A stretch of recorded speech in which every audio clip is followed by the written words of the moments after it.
Welcome to Time Travelling Team, the weekly podcast where we review every story of Doctor Who right from the very beginning. I'm Paddy. And I'm Tricia. This week we're kicking off 2023 with the first story of season 16.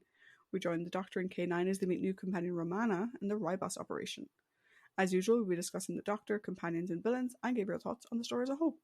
Now, we'd also love to hear your thoughts on this story. So in order to join the discussion, you can check us out at Time Team, that's TIMETEAMP, on Facebook, Twitter and Instagram, or you can email us at timetravelingteam@teamproductions.com. But first, as always, I shall lead us through the story recap. And I shall sit on my hole and do nothing. The first step is honesty. Part 1. In the TARDIS, the Doctor is testing a dog whistle on the newly constructed K9 Mark II. He then tells him that he intends to go on a long holiday, but suddenly the power of the TARDIS goes out. The doors then open and a golden light fills the console room and a voice fills the air, telling the Doctor that he is needed. Initially confused by the voice, the Doctor realises that it belongs to one of the Universal Guardians and he steps through the doors onto the top of a mesa. He looks around and sees a parasol and an empty wicker chair beneath it that suddenly is filled by a man wearing a white safari-style clothing. He tells the Doctor that he has been chosen for a vitally important task involving the key to time, a mystical construct that maintains the balance of time. He tells the Doctor that the key is a cube made up of 6 segments which have been scattered throughout the universe. He says that the key is too powerful for anyone to have control over, but there are times where its power is needed to halt time so the Guardians can rectify it to avoid the universe being plunged into eternal chaos. The Doctor is initially reluctant to take on the job, but agrees when the Guardian says there is no repercussions if he chooses not to do it. He then asks how he will find the segments, and the Guardian tells him that the segments are all disguised as various different things, but he will be given a locator in order to find them. The Guardian also tells him that he will be given an assistant, a fact the Doctor is not happy with, and asks to be allowed to work with only K9. The Guardian refuses and says that K9 is only a machine, and that his assistant is already waiting for him in the TARDIS. Before he leaves, the Guardian identifies himself as the White Guardian, and says that as part of the universal balance, there also exists a Black Guardian. He says the Black Guardian is also seeking out the key for his own purposes, and warns the Doctor to be careful and stop him from getting it. He then fades from sight, and the Doctor returns to the TARDIS. In the TARDIS, the Doctor tells K9 that the holiday is off, but they are interrupted when his new assistant, a tall, elegant-looking woman in a white Grecian-style outfit, introduces herself. She says her name is Romana Varatna Lunder, and that she has been sent by the President of the Supreme Council of Time Lords. She hands him a crystalline rod, informing him that it is the core to the key to time. The Doctor comments on her eagerness for their task and chalks it up to her inexperience. However, he gets angry when she comments that her inexperience is superseded by her academic achievements, which he says are better than his were during his time at the Academy. She then tells him how to use the core to locate each of the segments, informing him that she installed a port for it into the TARDIS console while he was with the White Guardian. The Doctor puts in the core and is given the coordinates of the first segment, which is on the planet Serenus Minima. Romana Varatna Lunder continues to explain how the core can locate the segment at close range and revert them back to their original form. She then asks if he can do anything else, and the Doctor instructs her to stay out of his way as much as possible before going back to the console. Romana Varatna Lunder starts to take issue with his high-handed manner, but he cuts across her and tells her that the coordinates for the segment have changed. The Doctor is confused by this and becomes moody when he can't figure out what is going on. Romana Varatna Lunder comments that he is sulking and states that he is sulking as a result of what she believes to be a massive compensation syndrome. The Doctor takes massive offence to this and retorts her belief, bringing them back to the topic at hand. He says the new coordinates put the segment on the planet Ribos and plots a course for it. Elsewhere, 2 fur-clad men stand atop the battlements of a fortress as a snowstorm blows around them. One of them, Garan, calls his colleague Unstaff to his side and together they open a manhole cover. Garan tells Unstaff to drop a large chunk of meat down into the hole where they hear a bestial growl. He then tells Unstaff to climb down through the hole and Unstaff reluctantly does so. Inside the fortress, a group of men in the jewel room complete an ornate ceremony before they seal off the room. From outside, they open a secret panel in one of the interior walls that leads into the chamber holding the beast. However, the beast has succumbed to the effects of the drugged meat and Unstaff makes his way to the jewel room. He then starts to cut into the cabinet holding the jewels. He then places a strange blue ornament into the cabinet, but he gets a call from Garan who informs him that the Graf Vindicay has arrived and he needs to go meet him. Unstaff says that he will finish up and then reseals the cabinet before heading back to the secret tunnel. Outside, Garan, now affecting a more dignified accent, meets the Graf and his escort of armoured bodyguards and welcomes them to the fortress. He requests that the bodyguards be sent back to their ship lest they cause trouble amongst the locals, and the Graf orders his subordinate Sholak to send them back. Garan then heads with the Graf and Sholak into the fortress. A few moments later, the TARDIS lands and the Doctor and Romana Varatna Lunder exit. The Doctor lays down the ground rules for their adventure and also says that her name is too long and that he will instead just call her Romana. She says that she doesn't like being called that, and he says that it's either that or Fred. She happily opts for Fred, but he continues to call her Romana. He then tells her to keep her wits about her right before he steps into a net booby trap designed to capture wild animals. Inside the fortress, Garen and the Graf begin negotiations for the sale of the planet. Garen reveals that the population would be considered primitive as they have no knowledge of other worlds or their placement within the expanse of the Serenic Empire. The Graf seems unimpressed with the planet, but Garen leaves him the valuation documents and says that he will return in the morning to continue their discussions. The Graf and Sholak go through the documents, and the Graf notices a mining report on Jetric, the most valuable mineral resource in the galaxy. He excitedly says that possession of such a resource could help in their plans and get him to his goal of reclaiming his throne quicker. He says that they could sell the Jetric to buy a mercenary army to reconquer his homeland. Unbeknownst to them, they are being listened to by Garen. However, he is forced to stop eavesdropping when he hears the Doctor and Romana enter, and he pretends to be a watchman, reverting back to his less refined mannerisms. After he passes, the Doctor notices that the accent Garen was speaking in was reminiscent of someone from Somerset in England. Romana says that Ribos is a protected planet, and therefore no one from Earth could possibly be on it. They carry on down the hall and they arrive at the jewel room, where the core starts to beep. The Doctor unlocks the door, and Romana says that something inside the jewel case must be the segment. The Doctor starts on working it with his sonic screwdriver. Up on top of the battlements, Unstaff confronts a guard coming to feed the beast and offers him a drink to warm him up against the cold. The guard happily takes it and quickly succumbs to the effect of the drug contents, and Unstaff lays him down. Not to cause suspicion, Unstaff blows the signal horn to indicate that the morning feeding has been completed. Romana hears the signal horn and enters the secret tunnel to investigate. At that moment, the jewel room guards return and operate the lever to seal off the tunnel. Romana calls out for help as she starts to get sealed inside, and the Doctor goes to help her, noticing that the beast has started to wake up. Part 2.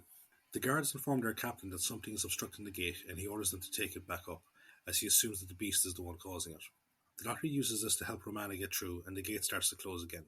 The Doctor comforts the shaken Romana, telling her that the beast is called a Shrivenzal. Their conversation is cut short when they hear the guards outside, and the Doctor says they need to hide for fear that they will be executed as thieves. The captain leads the guards through another ceremony for the start of their watch, and after it ends, Garen appears. He claims to be a merchant from the north and shows his documentation to the captain. He asks for leave to deposit a large sum of money in the jewel room and offers a bribe to the captain. The captain agrees and tells him to bring him the money to the jewel room that evening. Garen and the captain depart, and after they leave, the guards relax and begin to converse amongst themselves, thereby failing to notice the Doctor and Romana slip out of the room. Garen goes to the Graf's room and inquires about how he slept. Garen makes a throwaway comment about the Graf being used to sleeping in harsher terrain, which causes the Graf to rant about how the Empire betrayed him and allowed his throne to be usurped despite all his devotion and accomplishments for the Empire. Sholak manages to calm him down, and the Graf changes the topic of conversation to the purchasing of the planet. Meanwhile, the Doctor and Romana roam the corridors in search of Garen. Romana says that they are wasting their time looking for him, but the Doctor suggests that he could also be seeking the segment of the key, either for himself or on behalf of the Black Guardian. Romana inquires about the Black Guardian, but the Doctor tells her to keep quiet. She starts to give out to him, but he distracts her by commenting that she looks good for her age of 140, and he goes back to suggesting that Garen is just a simple conman. At that moment, Garen has taken the Graf and Sholak on a tour of the fortress and brought them to the jewel room. As he shows them around, they spot the blue jewel that Unstaff put in the case the previous night, and they identify it as Jetric. Garen asks one of the guards to come over and speak about it, but unbeknownst to the others, the guard is actually Unstaff in disguise. He tells him a story about how the Jetric mine was lost due to glacial disturbances, but he believed that his father discovered its location. Garen surreptitiously steps on his foot to get him to ease off on the story, as Sholak is wary of the veracity of it. However, the Graf says that he wouldn't dare try to trick him and asks for proof of the story. Unstaff shows him a map, but then keeps it for himself as he leaves the room. Garen tells the Graf to ignore the story, saying that he's just another local spinning a tall tale. At that moment, the Doctor and Romana, having been listening to the exchange, show themselves and say they believe Unstaff's story. Garen rushes the Graf and Sholak out, and saying that they still have much to look at. After they leave, the Doctor wonders how anyone could still fall for such an old trick as the one that Garen and Unstaff are pulling. Romana is taken aback by this, saying that Unstaff looks like such an honest man, and the Doctor chides her naivety. In the Graf's chambers, Garen says that he will take the word of the sale of the planet to his clients, but asks for a deposit as a guarantee. The Graf is shocked by this, and Sholak expresses concerns also. However, Garen assures him that he will not abscond with the money, and says that he will be kept in the jewel room for safety. The Graf agrees and has Sherlock take Garen to his ship to retrieve the deposit. After they leave, the Graf wanders around the room and discovers the hidden microphone that Garen was using to listen in on them. He decides to replace it and wait to see how things will proceed. Outside, Garen meets with Unstaff and reprimands him for the story he told the Graf and advises him to stick to the plan rather than complicating it, lest the Graf realise that he is being conned. Unstaff suggests that they mug Sherlock as he returns with the money, but Garen again firmly states that they will stick to the plan and retrieve the money from the jewel room by repeating their break-in from the previous night. At that moment, the Doctor and Romana are investigating the wall-top entrance to the Shriven Jald's chamber. The Doctor says that he has figured out what Garen and Unstaff intend to do and says that they will wait for them. Inside the fortress, Sherlock returns, but before he can say anything, the Graf shows him the microphone and takes him out into the corridor. They then begin to discuss the con being played on them, but deduce that Garen may not know the true value of Jetrick, but may know where to find more of it. They make their way to the jewel room and meet Garen there, who is waiting with the captain to deposit the money. The captain ushers them out as they need to begin the locking ceremony. Later, the Doctor and Romana observe Garen and Unstaff as they prepare to enter the wall-top entrance. The Doctor tells Romana to keep an eye on them whilst he goes down to the jewel room to head them off. The Doctor is stopped by a guard, but he hypnotizes him so that he can get past. In the jewel room, Unstaff removes the Jetrick from the cabinet and then removes the money from the safe using a key that Garen stole from the captain. He then hides when he hears the Doctor opening the door and then locks him inside. He flees down the corridor, waking the guard from his trance, who then sounds the alarm. The Doctor, realizing that he is trapped, enters the drugged Shriven Jald's room via the secret tunnel and climbs back up to the top of the wall, where he confronts Garen. Romana appears and they pretend to arrest him. They then take him back to the TARDIS, but they are stopped by the Graf, who orders his bodyguards to execute them. Part 3. The Doctor asks them to stop, saying that it is a case of mistaken identity. Garen then begs for his life, but the Graf berates him and strikes him across the face. The Doctor tries to intervene and is slapped by the Graf, leading the Doctor to slap him back. Sherlock intervenes before the Graf orders the execution to go ahead, and he orders the Doctor and the others to be taken to his quarters so they can be interrogated. The Graf goes to the jewel room, where he is informed by the captain that the money was stolen, but he has sent for an oracle to locate the thief. The Graf notices that the Jetrick is also gone. The captain says he has never heard of Jetrick, and the Graf realizes the full extent of the con. Meanwhile, in the Graf's quarters, the Doctor and Romana continue to plead their innocence. Suddenly, a beeping sound comes from a device on Garen's wrist, but he smashes it before Sherlock can take it off him. The trio are then confined to the quarters while Sherlock leads a search for Unstaff. Romana treats Garen's wounded hand whilst he congratulates them on their capture of him, but he laments their fate, informing them of the Graf's cruel, bloodthirsty nature. The Doctor says that it was a foolish idea to try and trick someone of that nature, and he uses his dog whistle to summon K9 from the TARDIS. Meanwhile, outside, Unstaff is being chased by the guards, but he is called into a hut by an old man. One of the guards arrives at the hut and begins to search it, but recognises the old man as Binro, a noted heretic, and leaves him. Binro then gives Unstaff some food and drink and explains why he was charged with heresy. He says he believes that there are other inhabited planets besides Ribos, and that Ribos itself orbits the sun. He says that his statements went against the teachings of their people, and he was branded a heretic and maimed as a result. Unstaff tells him that his beliefs are true and that he himself is from another planet. Back at the fortress, the Oracle finishes her ceremony and reveals Unstaff's location to be in the city concourse. The captain summons his men and follows the Oracle, but after they leave, the Graf orders Sherlock to assemble his bodyguards so they can follow after them and retrieve the Jetrick. Back in the Graf's quarters, Garen reveals that he is actually from Earth as the Doctor suspected. He tells him that he fled after the failure of a con he pulled where he tried to sell Sydney Harbour. Romana is astounded by their relaxed attitude to their predicament, but the Doctor tells her to calm down and asks Garen how he managed to get the Jetrick. He says that he came across it years before and used it as part of a planet-selling scheme.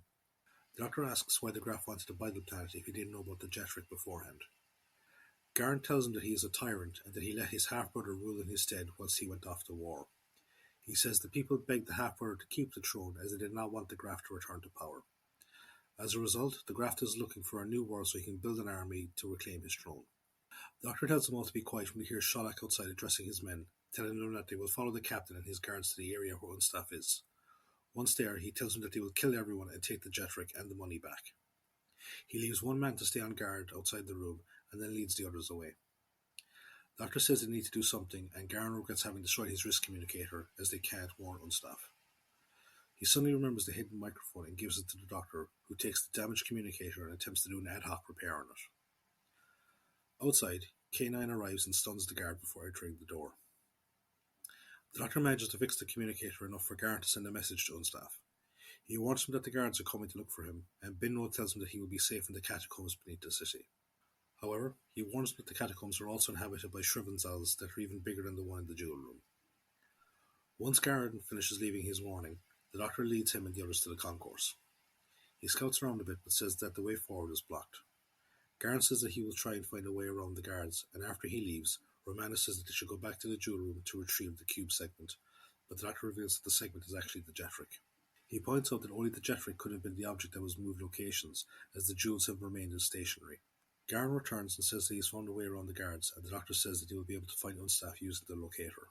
In the concourse, the Oracle reveals that Unstaff has gone into the catacombs. The captain calls off the search, saying that the catacombs are a vast maze inhabited by the ice gods, and his men will not risk their lives down there. In the catacombs, the Doctor and the others follow the locator signal towards Unstaff. Suddenly, K9 says that someone is approaching them from the rear, and they go into hiding in the recesses along the walls. A few moments later, the Grafman and his men appear. However, the Doctor accidentally knocks over the skull of the skeleton in the recess that he is in, and the sound attracts the Graf and the others. Part 4. The Doctor blows on his dog whistle, which alerts a nearby Shrivenzal, and the Sholak and the Graf and the others hide as they watch the beast pass. After it goes by, Sholak reminds the Graf of one of their previous adventures in a similar setting, and of how long it took them to find their quarry. He suggests retrieving the Oracle so that she can guide them towards Unstaff, and the Graf agrees. After they leave, the Doctor rejoins the others, and Romana reprimands him for his clumsiness. Garen tells him to stop bickering, and the Doctor tells him to press on to find Unstaff, whilst he goes back to keep an eye on the Graf. He also sends K9 with them to keep them safe. Meanwhile, deeper in the catacombs, Unstaff stops in order to give the tired Binro a chance to rest. Binro asks him about travelling through space, and Unstaff shows him the Jetric and explains how it works. He then explains about his partnership with Garen and how this was to be their last job. Binro offers to go back and find Garen to bring him down so that they can escape together. Unstaff thanks him and asks him why he would be willing to risk his life to do that. Binro says that it is his way of thanking him for proving that his theories were true and that his life wasn't a waste. Before he goes, Unstaff gives him his wrist communicator so that he can show it to Garen to prove that it isn't a trick. Back at the concourse, the Graf impatiently demands that the Oracle is brought to him, and the captain says that she will arrive in her own time. The Graf takes the captain's manner as an insult and kills one of his men with a blaster. The captain is stunned by the technology, and the Graf demands that he fetch the Oracle at once.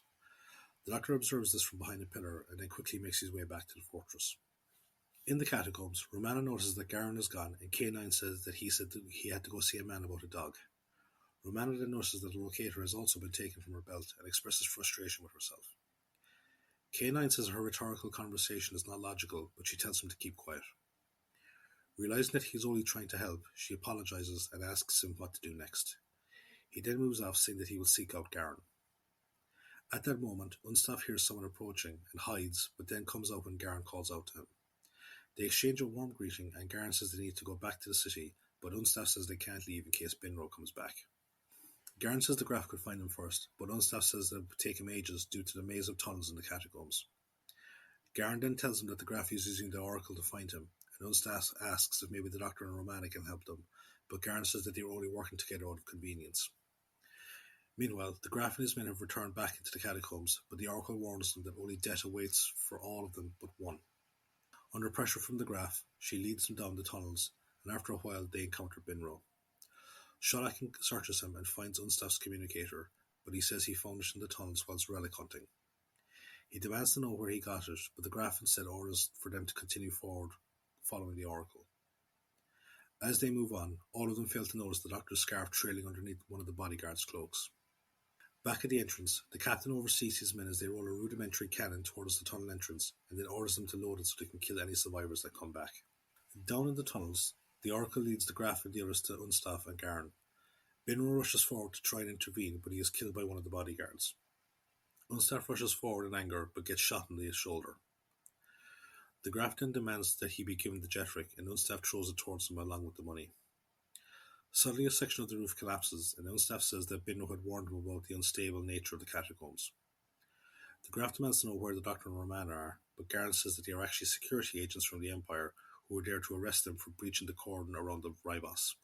He gloatingly says that they will report the Graf's presence on the planet as well, and that he will no longer be a nobleman, but instead be labelled a common criminal. The Graf angrily orders him to be executed, but suddenly a Shrivenzal appears, which had been covertly summoned by the Doctor using his dog whistle. The growls of the Shrivenzal and the blast of fire aimed at it are heard by Romana and K9, who make their way towards the sounds. The ruckus is also heard by the captain, who uses the cannon to seal off the entrance. The resulting explosion causes a massive ceiling collapse in the chamber containing the Graf and the others. All but one of the bodyguards is buried beneath the rubble, and Sholak dies as a result of being crushed by a rock. The Graf orders the surviving guard and the Oracle back into the tunnels while swearing revenge for the fallen Sholak, vowing to destroy the entire planet. Roman and K9 arrive via a different tunnel and hear someone banging from within the pile of rubble. Caroline carefully blasts it away to reveal Garen and Unstaff still alive. Garen thanks them for their rescue and hands back the locator.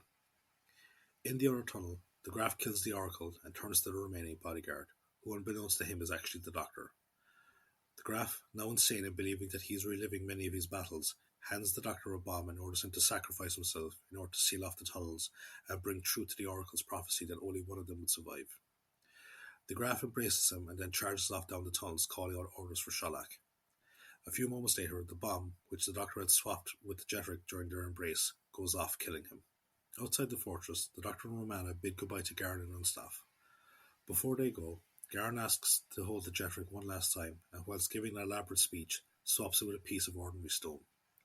The Doctor then hugs him goodbye, and they watch as the TARDIS departs. Unstaff comments on their losses, but Garen says they still have the Graf's ship along with the money on it, and then reveals his deceit with the Jetric.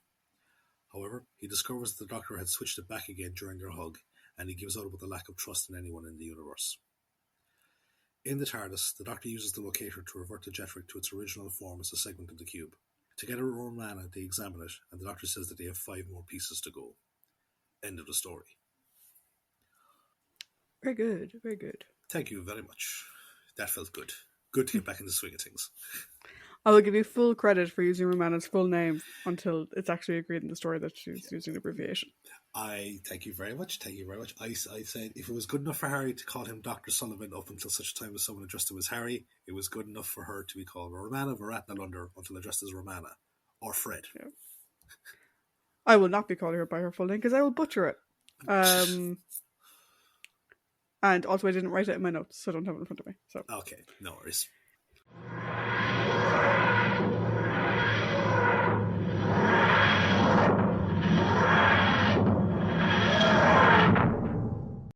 So, as always, we will take our trip over to the trivia spot. So what have you got for us this week?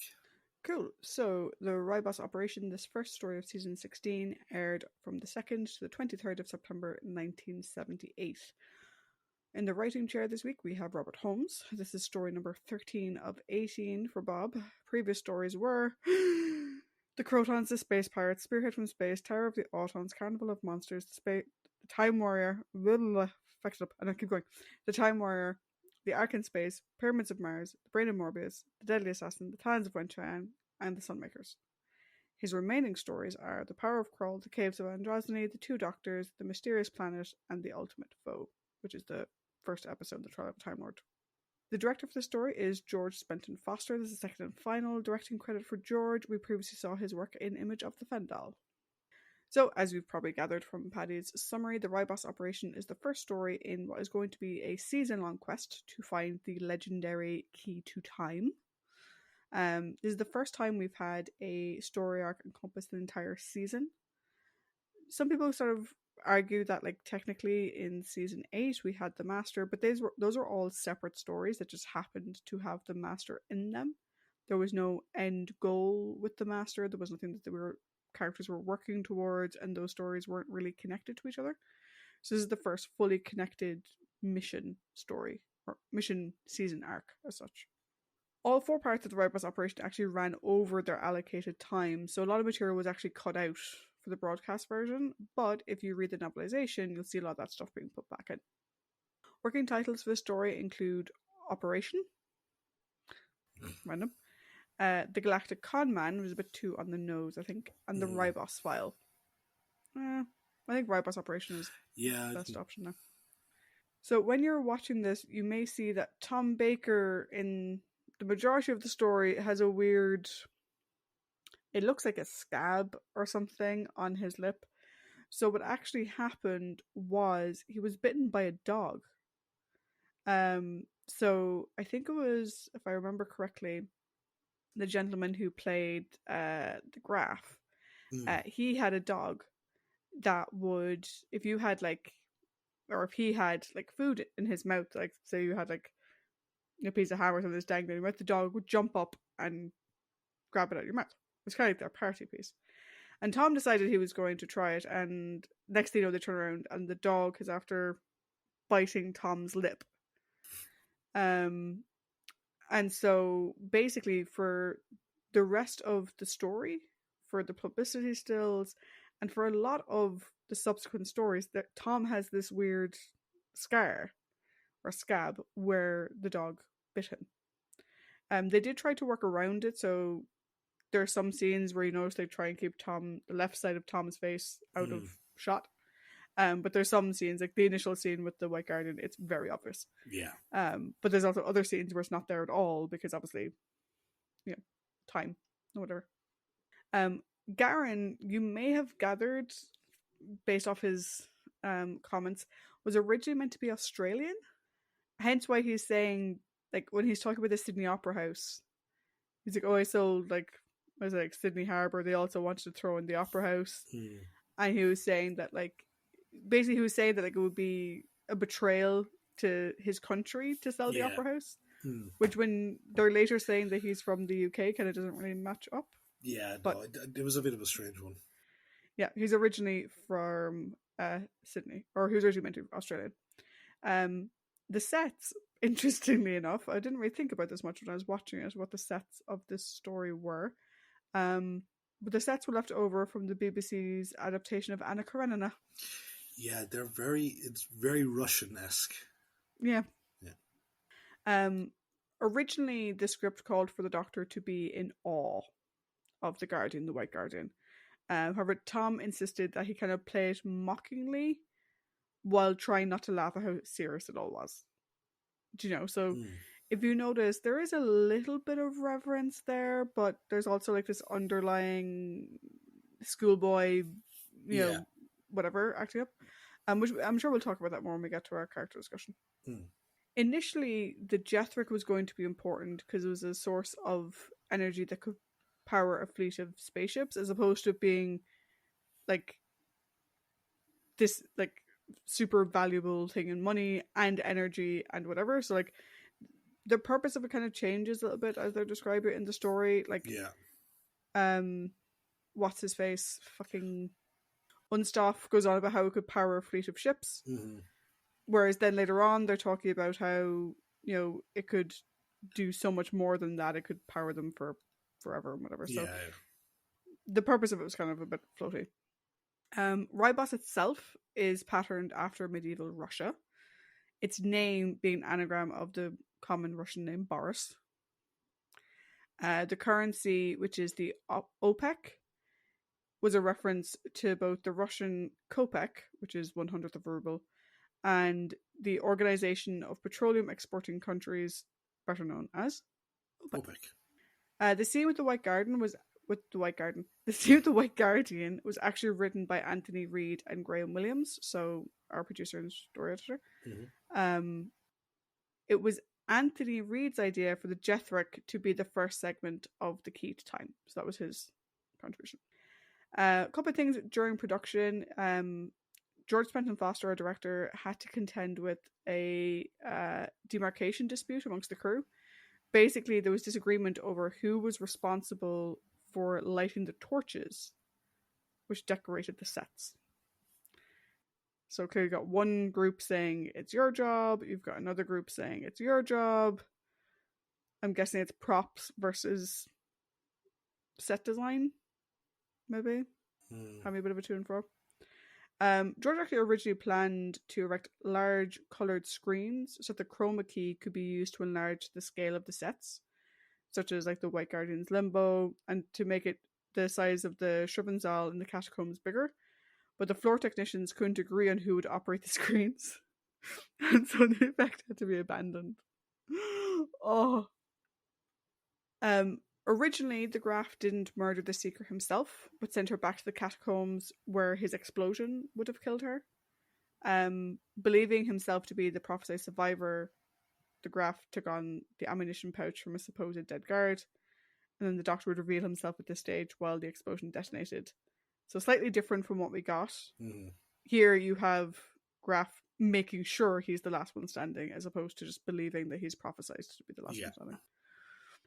Originally the shortened form of... Oh, I do have it. Romana... Oh, fuck it. Romana Verla... No. No, I'm going to completely bash it. Say it, please. Romana Varatnalunder. Yeah, thank you. Romana Varatnalunder. There we go. Excellent. Originally, the abbreviated form of her name was going to be Romy, which was called out in the special edition DVD info text. Glad without it, Romana, to be honest. Tom took exception to Romana's bright white dress. It's a very nice bright white dress. Mm-hmm. Will say Romana looks amazing in this story. I had a moment where I went like, I've talked before about like the presentation of the female companions and how it works and various different things, but I saw Romana in that dress and I went, holy fuck, she is stunning. She is stunning. Yeah. But Tom found it distracting. I wonder why. It was intended that she would always be in white, to sort of reflect this idea that she's like an ice queen. She does have like sort of ice queen vibes. But these were dropped after a while because apparently her being all in white was distracting. It's also very Princess Leia. Given the fact that Star Wars came out a year before, yeah, it's very Princess Leia to have the sort of main female all in white. But also as well, like just because me being a mythology nerd and you also being a mythology nerd, I get Athena vibes. She's very wise, very elegant. Yeah, I do too. I do get Athena vibes. Yeah. This story is the last season opener to introduce a new companion until we get to Rose. Every other companion change is either at the end of a season or part with her. Oh yeah, I actually never fucking noticed that. Yeah. Apparently, Elizabeth Sladen was actually asked to come back to replace Leela. But Liz Sladen declined, and that was where Romana was created instead. And part of me is like, but we'll get Sarah Jane back eventually. For now, it is Romana's time to shine. Yes. There was also a lot of debate about whether K9 should come back because the prop caused a lot of problems in season 15. But the character was so popular with kids that basically, with the assurance that the new prop would be more efficient, Graham Williams approved the introduction of K9 Mark II. The way they sort of describe it on the DVD special features is K9 was a bit like Marmite or Vegemite, whatever you want to call it, in the sense that young kids loved him. Teenagers, though, not so much, because they thought that he was too childish. And, bearing in mind that he came in after Philip Hinchcliffe left. Yeah. And so he's sort of like this lightening of the mood and clearing the air after Philip's era. And apparently it was sort of like a mixed bag on whether fans actually liked the character. Obviously, young kids adored him, which is one of the reasons why Graham Williams decided to keep him, because at the end of the day, this is a program that's meant to be watched by children. So, give them a character that they can connect with. Obviously, it will still have limitations. It can't go a lot of places and whatever, but we'll see. So on to our cast. So as the White Guardian, we have Cyril Lockham. Lockham. You'll go Lockham. It is the first of 2 appearances for Cyril. We'll see him again in Enlightenment. His non-Who credits include Out of the Clouds, A Midsummer Night's Dream, Coronation Street, A Man for All Seasons, The Forsyte Saga, and some others do have him. Cyril passed away in 1989. Garen is played by Ian Cuthbertson. Have I said that right? Cuthbertson? Yep. Mm-hmm. Only Doctor Who acting credit for Ian, though he was considered for the part of the 5th Doctor, which is interesting. His non-Who credits include Gorillas in the Mist, which is actually one of my favourite films. I haven't watched it in forever, and I can't figure out who he was in it, so I'm going to have to watch it again. Scotch on the Rocks, and Sutherland's Law. Ian passed away in 2009. As Unstaff, we have Nigel Plaskett. This is the only Doctor Who acting credit for Nigel. His non-Who credits include Muppets Most Wanted, Thomas and Friends, where he does the narration, New Captain Scarlet, Muppet Treasure Island, The Muppet Christmas Carol, and The Hitchhiker's Guide to the Galaxy. You may gather a lot of Muppets in there. He was also in Labyrinth. He became a performer for the Muppets. He was a Muppet performer. Oh, all right. I was about to say, like, is he actually a human in it, or is he a... No, he's a Muppet performer. And he also does a lot of creature work. So, like, in Hitchhikers, he was doing creature work. Cool. As Graf Vindicay, or the Graf Vindicay, we have Paul Seed, owner of previously mentioned dog. Mm-hmm. Only Doctor Who acting credit for Paul. His non-Who credits include Doomwatch, Zedcars, Survivors, Crown Court, and Auf Wiedersehen Pet. As Sholak, we have Robert Keegan. Only Doctor Who acting credit for Robert. His non-Who credits include Zedcars, Straw Dogs, A Kind of Loving, Oh No, It's Selwyn Froggatt, and Beryl's Lot. Robert passed away in 1988. As the Shreve Captain, we have Prentice Hancock. This is Prentice's last appearance. We've seen Prentice 3 times before. He was in Spearhead from Space, Planet of the Daleks, and Planet of Evil. One thing I will just say about Prentice, because we're not going to be discussing his character later on, but I want to call him out because Prentice has been on a lot and people would recognize his face, is in the DVD he was talking about how, like, he's the captain of the guard. Like, he's the captain. But in one of the scripts or one of the sort of Radio Times things, they set him down as guard. And he was like, I'm the captain, goddammit. I figured out my issue with Prentice Hancock, right? Okay. And it actually stems from something I watched there recently enough. So, when I was young, about 6, 7, accidentally put on the wrong tape at home, wanted to watch some movie, and ended up watching an Anthony Hopkins movie called When 8 Bells Toll. And at the start of the movie, Prentice Hancock appears as a dead body with the incidental da-da music, and I was like, fuck. I was terrified. And, like, you know, it's a great movie. It's really, really, really good. It's like, imagine Anthony Hopkins as James Bond, and that's what it is. So I watched the majority of them there recently enough, and at the start I was like, that's Prentice Hancock. No wonder I don't fucking like him. He scared the shit out of me as a kid. Prentice. Yeah. As Binro, we have Timothy Bateson. Only Doctor Who acting credit for Timothy. His non-Who credits include The Labyrinth, Merlin, The Italian Job, Hogfather, and The Bill. Timothy's final performance is actually the voice of Creature in 2007's Harry Potter and the Order of the Phoenix. After Timothy passed away in 2009, his character voice actor was replaced by Simon McBurney in Harry Potter and the Deathly Hallows Part 1. So again, Timothy is another person who probably worked quite closely with Nigel. Again, he was a character performer and as in like a puppet character performer and voice actor. Lastly, we have the woman herself. So as Romana, we have Mary Tam. So Mary Tam was born in 1950. She began her acting career on the stage in Birmingham Rep in 1971 and moved on to London in 1972, where she appeared in the musical Mother Earth. Before being Doctor Who, she was actually in several films. Most notably, she was in The Odessa File and The Likely Lads.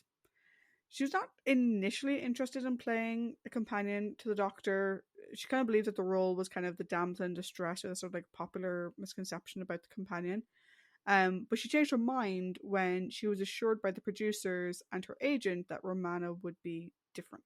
So she specifically took the role because Romana is a time lady, a member of the Doctor's own people, and therefore would be as capable as the Doctor. And that's why she originally agreed.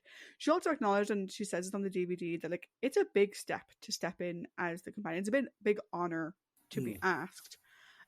So, you know, she was delighted to be asked, but she wasn't quite sure until they said that, like, no, the character will be more of an equal and so on. She said, okay, that'd be interesting to play.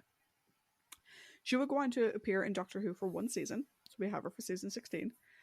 After Doctor Who, she acted in film and television, playing most prominent characters being Penny Crosby in Brookside from 1993 to 1995, and Yvonne Edwards in Paradise Heights in 2002. She also did guest roles in a number of loads of other things.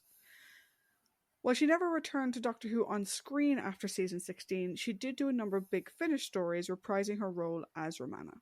Mary Tam passed away in 2012. Before we move on, and I suppose to end things on a more upbeat note, Yes. I remember something from back in 2010. So there used to be a show, it changed. The title of the show changed numerous times. It used to be called the Certain Night Project. For a while, it was the Friday Night Project, and it was the Sunday Night Project, all this type of stuff. It was Alan Carr and Justin Lee Collins. But they used to have guest hosts, and one time David Tennant was on it. And one of the bits on it was that they would prank a member of the public. Now, there was this person that apparently he had bought the Key to Time production prop at auction, and he had it, but he went to another science fiction memorabilia auction. But what had happened was his housemate had given the prop to the guys from the Saturday Night Project, or whatever night, and David Tennant was the guest of honor at the auction, so he was auctioning off all this memorabilia, and he brought up the Key to Time. And your man started freaking out because David was like, "This is the official, authentic prop from the series." And I was like, "That's mine. That's mine." You're just like, you could see him fucking slowly freaking out before they eventually give it back to him. That would be terrifying in a number of ways. Yeah. A, because I'm one of those people where I'm like incredibly socially awkward, so I would just sort of be sitting there going, "What the hell?" Like, I wouldn't say anything, but also I would never talk to that person ever again. Like, ever. Yeah. Yeah, no. So that's why I would never do that. Oh.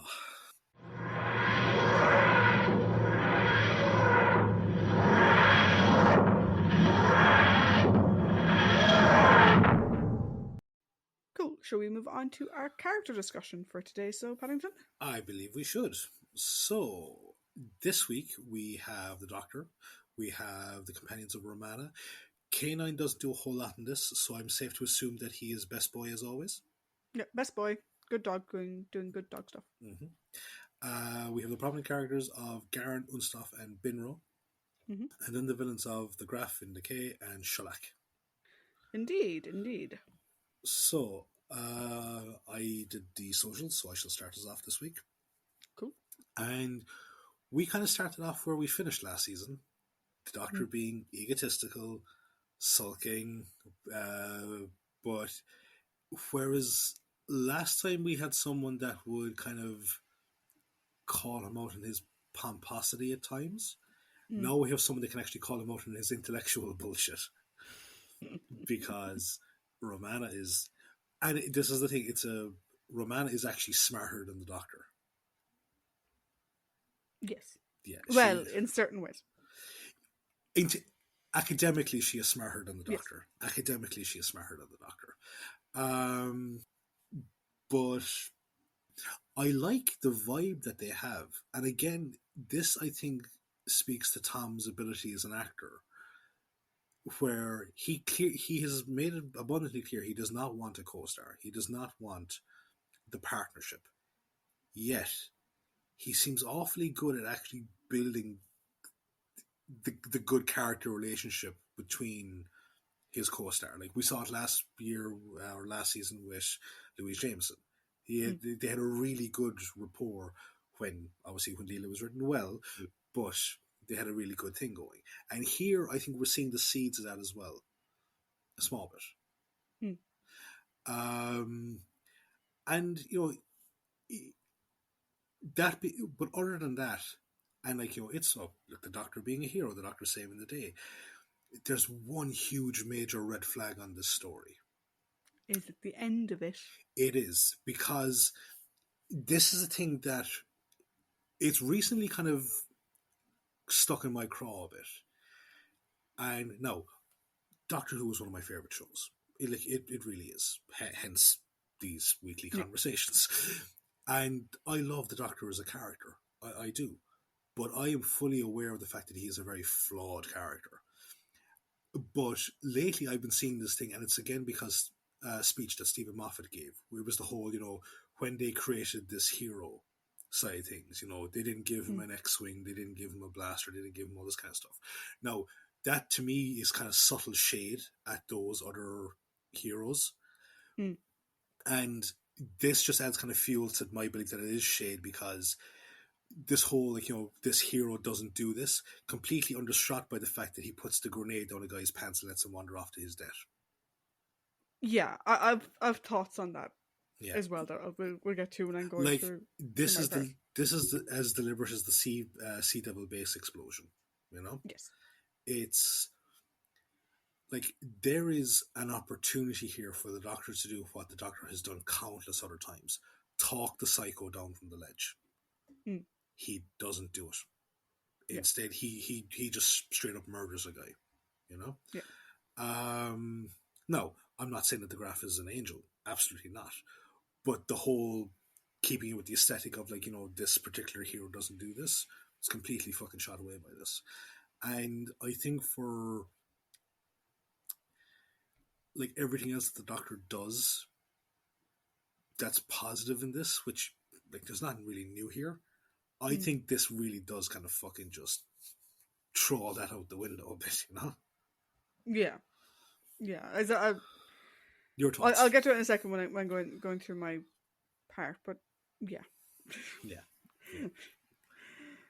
So I think overall you and I had very similar thoughts on the Doctor in this one. I will say 51% on the second attempt. Why am I not surprised?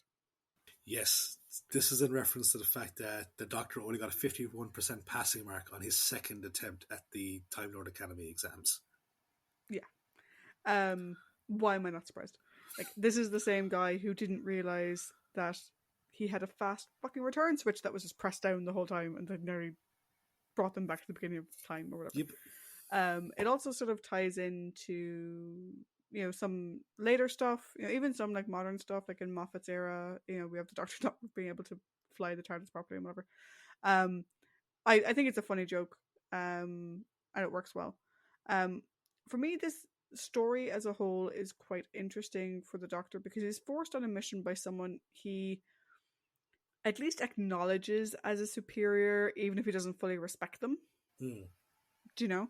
But also he's forced to work with a companion who he doesn't know and he didn't choose. Mm. Do you know? She literally is placed in his TARDIS, just sat there looking all pristine and amazing. And he has no choice. And so it's very interesting to see Tom's Doctor react to that. Do you know? Because with Tom's Doctor, we had Sarah Jane, who was a pre-existing companion, who he clearly got along very well with, and Harry, who kind of fumbled his way into their dynamic, but there was never any full-blown animosity towards Harry. No. Then you had Leela, who they had a full adventure together. Mm-hmm. She was the native. He was on her planet. They were working together collaboratively before she said, "Can I go with you?" And he said, "Yeah," and off they popped. Here he has someone being forced on him that he has no control over in a situation that he has no control over. It's interesting to see how Tom reacts to that. For me, their relationship in this story, it reminds me a lot of Patrick Troughton and Doctor and Zoe. Mm. Do you know, this sort of, I'll protect you, but also stop thinking you're more intelligent than me because you're not. Kind of screams of the Crotons type thing. Yeah, exactly. Now, I am willing to give it another story to see how the relationship settles, because this is the first story and they were introduced in a very antagonistic way from the Doctor's perspective anyway. But as I'm sure you can imagine when you're watching it, I didn't particularly like the way he spoke to her. They had a couple of nice moments, but overall it was very antagonistic, very condescending. Like I said, very callbacks to that second Doctor and Zoe, but there were extenuating circumstances. So willing to give it another week, let it settle, see how next week's story goes, and see how the relationship develops. Because, like you said, the chemistry between the two of them like Mary Tam and Tom work very, very well together. And even Mary Tam was saying in the DVD extras that, like, you know, Tom is obviously at this point well established in the role, like crazily well established in the role, to the point where people think it's kind of annoying. Like, he kind of thinks that he's producer, he thinks he's director, and he's giving him his 2 cents. Like, there's like quotes being put by Graham Williams on scripts being like, "Don't let Tom see this because you know what he'd do with it. Take it out, whatever." But Mary kind of reacted really strongly to that. It's like when Tom would ad lib, Mary would be like, "Okay, let's have fun with it, let's run with it, whatever." She kind of worked really well with him on that. I think we do see that on screen. The ending, not a fan, as I'm sure you can imagine, because you felt the same way. For that whole sequence, which goes on for quite a while, like, we know it's the doctor. The doctor doesn't say anything. He's just fucking standing there in the background. Right? And I'm convinced that half the time that was Stuart Fell. It wasn't Tom, it was Stuart Fell, I'm convinced it was.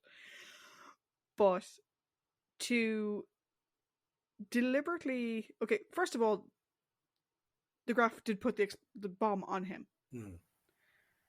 But then to deliberately switch it back on him, as opposed to letting him walk away and then fucking the bomb somewhere else and running for it, or doing anything else, it does not sit right with me. Because A, it's so fucking casual. He's just sitting there going down 5, 4, 3, 2, 1, kaboom. It's so casual. And you're just like, okay, where is the empathy? Like, yes, Graf is a right fucking prick, right? And we'll talk about him more later on. But the casual way it's done, and then the way it's celebrated at the end, doesn't sit right with me, because it really ties into something that we see a lot with Tom's doctor. I think we've had it happen a few times now. Like, you called out the Sea Devils, in terms of John Pertwee, but this idea of being okay with setting people up to die by their own hand. Yeah.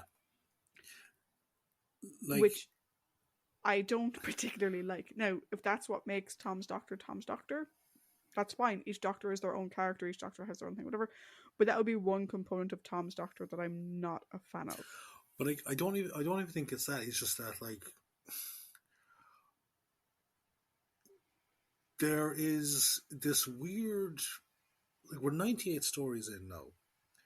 We have firmly established that the doctor is a hypocritical person. He is very hypocritical. Yes. But I think the thing that bothers me is that he's never been called on it. He's never been called on it by, like, a beloved character. Like, I think we both would have liked to have, like, we would have been very interested to see a confrontation between the Doctor and the Brig after the Sea Devils. Yeah. You know?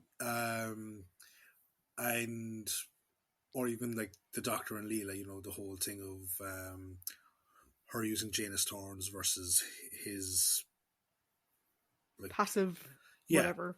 This type of thing. And maybe, like, I'm kind of, like, bringing stuff from my previous readings from present day into the past, which is that, like,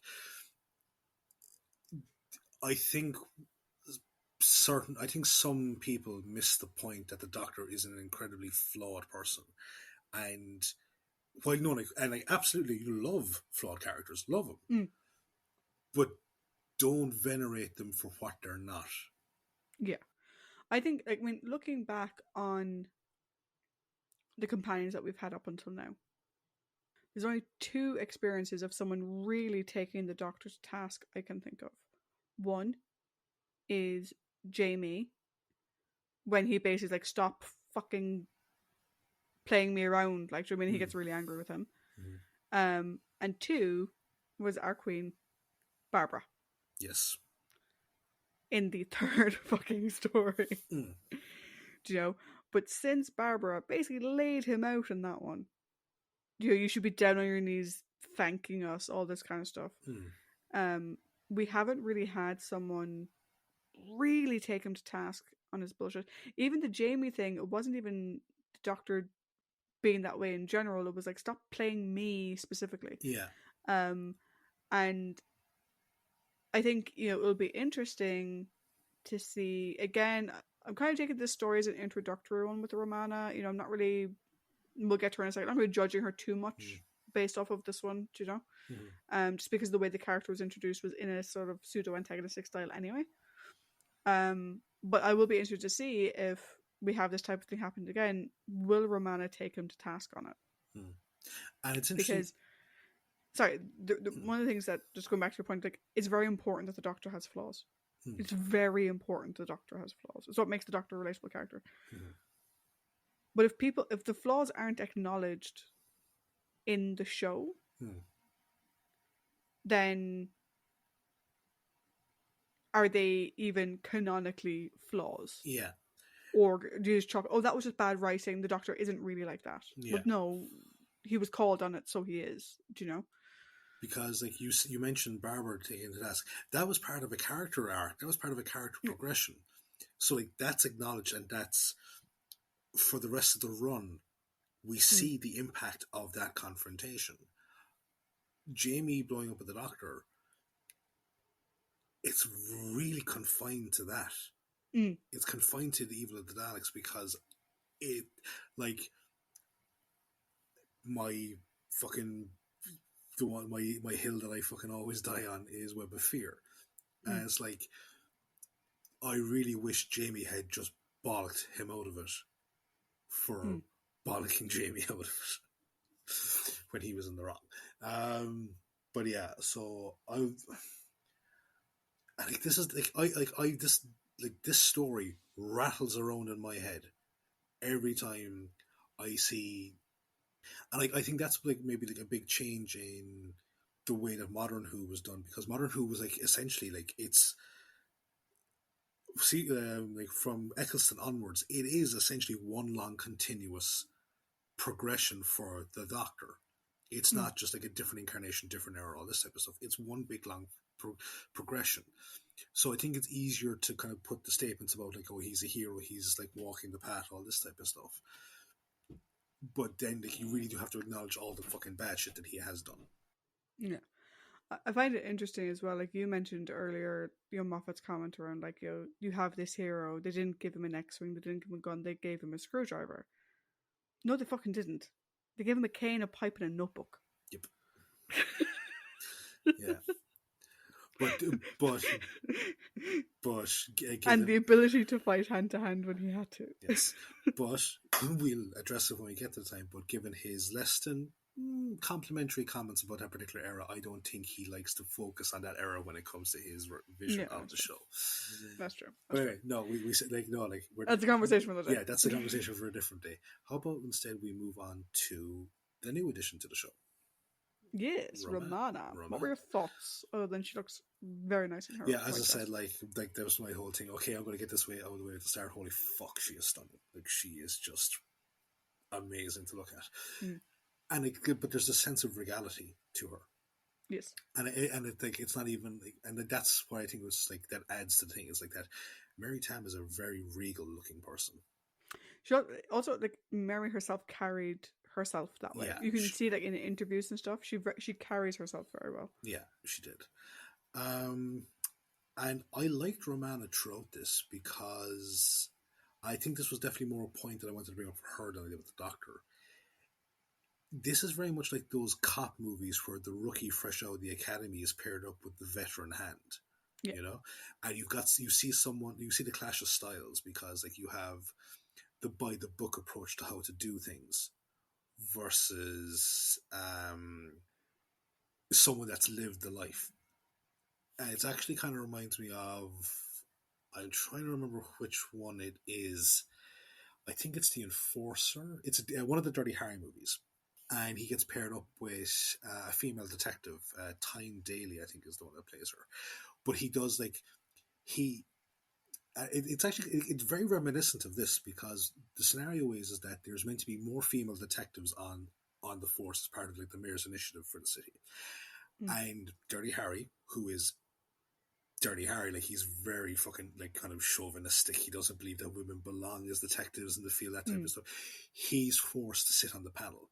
And here comes Tyne Daly's character, who's from like records and filings and this type of stuff. And he just kind of goes like, I want to know what you do when someone puts a gun in your head, goes, hit the ground, you fucking son of a bitch. And like the rest of the board is like, like that's out of line or whatever. And Tyne Daly just kind of responds to him in the way that he was hoping that you would respond, like in the sort of like, well, like I fucking tell him whatever. And it's very reminiscent of this because you have the Doctor who's someone that doesn't want to get saddled with like an academy fucking like upper release, someone that doesn't know their arse from their elbow when it comes to the real world. But she gives as good as she gets despite of that. Like she never lets him get away with his bullshit. Like every time he kind of says some snide comment or says whatever, she doesn't meekly back down. She kind of goes, hang on a fucking second. But he just changed the topic there. So at least we know that she's not afraid of confrontation, which I think is kind of cool. And it's going to set up something interesting down the line. Yeah. Also, very briefly, I enjoyed her interactions with K9 because it did feel very reminiscent of Leela, but in different terms again, because he's helping her grow in the real world. Whereas like K9 Mark 1 helped Leela like kind of go, well, this is what this means, and this is what this means, and this is life outside of your planet. Whereas this version of K9 can help Leela kind of realize that, he's making fun of you, he's taking you for a ride, that's not what this means. That like your real world knowledge, essentially. But yeah, I am looking forward to seeing the rest of Mary's run on the show. How about you? Very good. So for me, her first few scenes, like the first few scenes in the TARDIS, her introduction, I was like, okay, she's my kind of companion. She's a beautiful brunette, which is my type. Is what it is. Yep. But she reminds me a lot of Liz Shaw. In those first few scenes, I was like, if Liz Shaw ever got into the TARDIS, this is what she would have been like. Because obviously in the TARDIS, Romana's still in her safe space. She knows TARDIS. She's familiar with TARDIS. TARDISes. She's familiar with TARDISes. Like this is technology she knows, situations she knows, and whatever. And so we really get to see her sort of sassing him a bit and whatever. Very Liz Shaw vibes. Loved it. There's a hint of Zoe to her as well, which is quite good.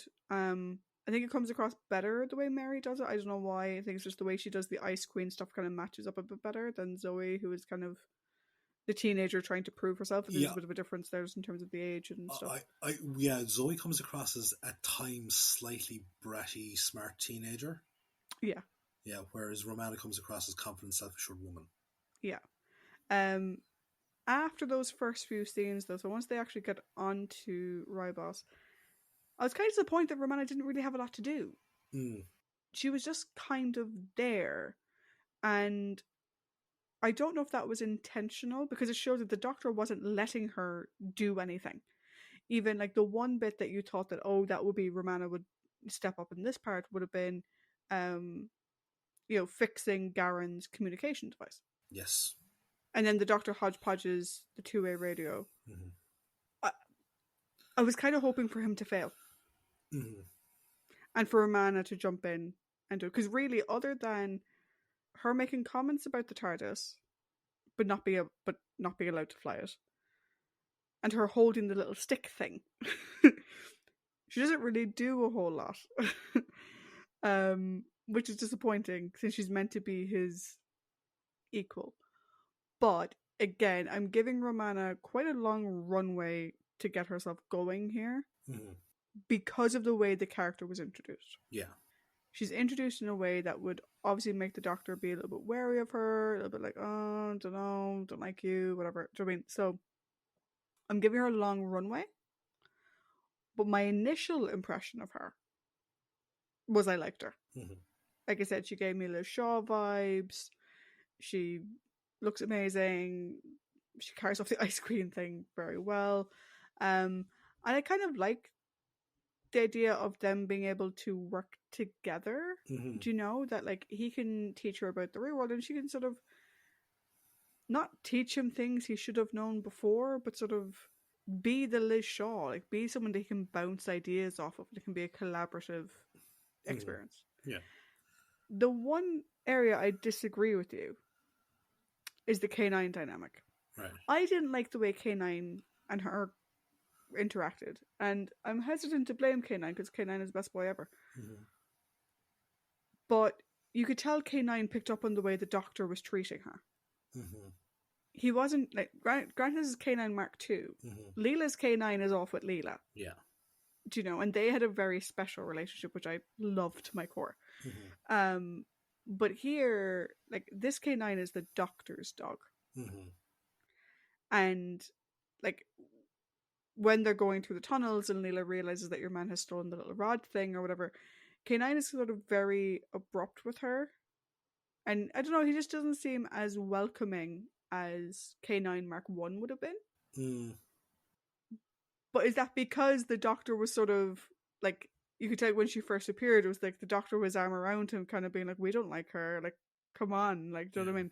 Yeah, and as you kind of pointed out, K9 is good boy, best boy, so it's kind of hard to blame him. As you pointed out, K9 Mark 1 was adopted as well, like, from, what was his name? The Professor, yeah. And like, K9 was Leela's dog. Yeah. Do you know, it's actually, again, because I was watching the special features for the Ribos Operation, and they were talking about the run up to this season and whatever, and they were talking about K9, and they played the clip from The Invisible Enemy, where the professor's kind of like, oh, I can't really keep him, and the Doctor's like, what? No. And he's like, oh, can we like, K9 Mark 1 was Leela's dog. K9 Mark 2 is clearly the Doctor's dog. Yeah. No, we'll see how long that lasts. We'll see how long that lasts. We'll see, like, again, long runway here. Right. Next week, I'm going to be checking all these boxes and seeing, are these things still happening? Do I have these same concerns and whatever? But yeah, we would never blame K9 for anything because he is best boy. So, stunning brunettes and bronze Adonises, those are your types. Gotcha. Yeah. Yeah, they are. With the occasional redhead thrown in for good measure. Yeah.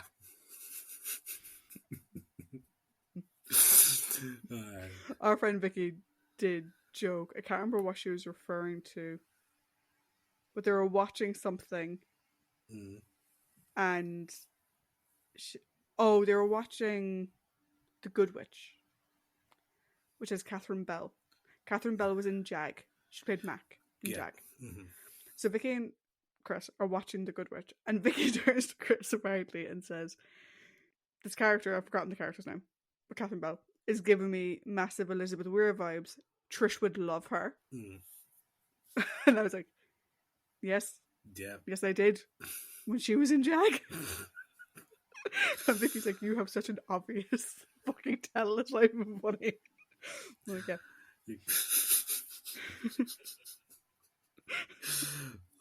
Just big neon sign over here going subtle. Yeah. But anyway. Yeah. Let's move on to our prominent characters. So we have Garon, Unstaff, and Binro. Yeah. Which order would you like to discuss your characters in, Paddy? We'll go Binro, Unstaff, Garon, I think. Okay, so what do you think of Binro? So, maybe not so much Binro himself, but I like characters like Binro. Because not only do they help flesh out the world that the stories are in, but they help flesh out supporting characters as well. Or potentially new companions by giving them something to latch onto, I think. Like, Binro and Unstaff really do fall. They are the emotional core of the story, I think. And, like, granted, no, like, it's... I do have thoughts about that aspect of the story overall, but the thing, there's a really good performance here because he's a very tragic character, You know, just the whole thing, like kind of Copernicus or Galileo, that type of thing. I went against the teachings and I was fucking Spanish Inquisition for it. So he's very much of a tragic character. And as a result, because of like the story we've heard and the relationship he's built with Unstaff, you actually feel sorry for him when he dies. I did feel sadness at his death. And like you also, but I think that's largely down to some really good writing by Bob and really good acting, a really good performance from that character. So, like, yes, Binro does not contribute much to the overall story, but he adds an emotional weight to this story. And that is my thoughts on Binro. I would agree. I felt so bad for him. I sort of consider, like, Binro and Unstaff scenes, for me, are very sort of proto Vincent and the Doctor. Yes. In Modern Who. Do you know, it's very much this idea of you don't know how amazing you are. And people today don't recognize how amazing you are. But eventually people will. And the difference is obviously in that future story, Vincent gets to see it. Yeah. Binro doesn't. No. But I love how even with his dying breath, he just wants confirmation that, like, he turns to Unstaff and he's like, I was right. Wasn't I? And Unstaff's like, yeah, you were. You really were. And I love it. And like, Binro is a character who he could be bitter and twisted. Do you know? He could be a right prick who just is out for himself because he's been maligned by everybody else. But what I love is that he never tries to rob Unstaff. No. He helps him because he sees that he's going to be captured or whatever. He obviously hates the people in authority because they made him Binro the Heretic.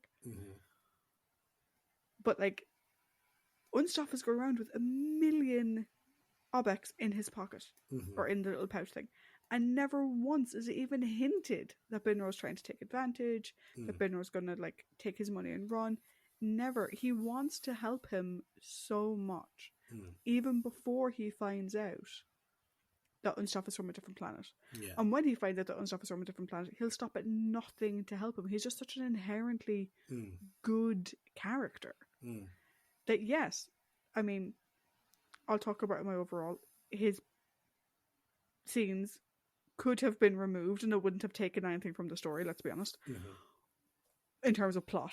No. But in terms of character development, in terms of you connecting with Unstaff. Yes. In terms of you understanding Ribos as a community, understanding where they fit in the galactic structure or whatever, he is so essential to that. And he's just so lovely that, when he dies, you do feel a massive emotional hit. I'm trying to think of like who's the last character we saw die on screen that you actually felt like story-based companion, not even a story-based person who you actually felt the emotional hit. I'm struggling to think of who the last person would have been.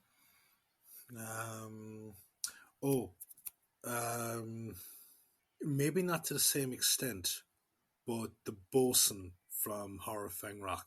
Yeah, no, that Horror Fang Rock was the one that was coming to. I was like, I know we discussed one in that story. I was like, so Horror Fang Rock, but that was a while ago. Do you know what I mean? And you know, I think there's a lot in Binro scenes that you could take and make into their own thing, like a Vincent and the Doctor story.